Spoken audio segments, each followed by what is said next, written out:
A concussion is when your brain gets rattled in the skull. It gets discombobulated, and there's basically diffuse swelling throughout the brain. You can't see it on a CT scan, and you can't see it on an X-ray, and you can't see it on an MRI, but people have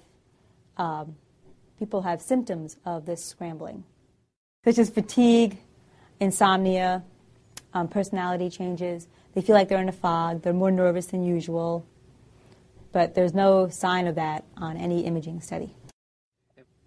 Teenage athletes are at increased pressure to perform because they're being scouted, because of peer pressure. So some of the challenges that physicians face are teenage athletes won't report their symptoms. They'll try to hide them because they want to go back and play.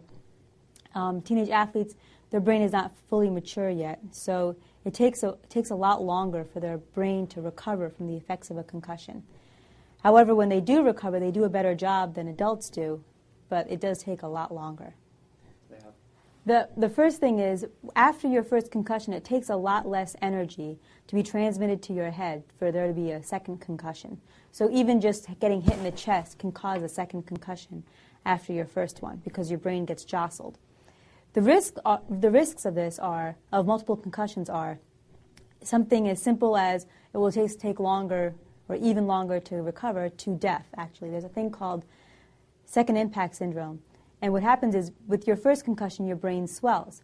If you don't let it recover, then with your second concussion, there's no room for the swelling, and your brain can herniate, which means it can come out of your skull, and you can die. Right, and they're even more prone because teenage athletes are incredibly strong.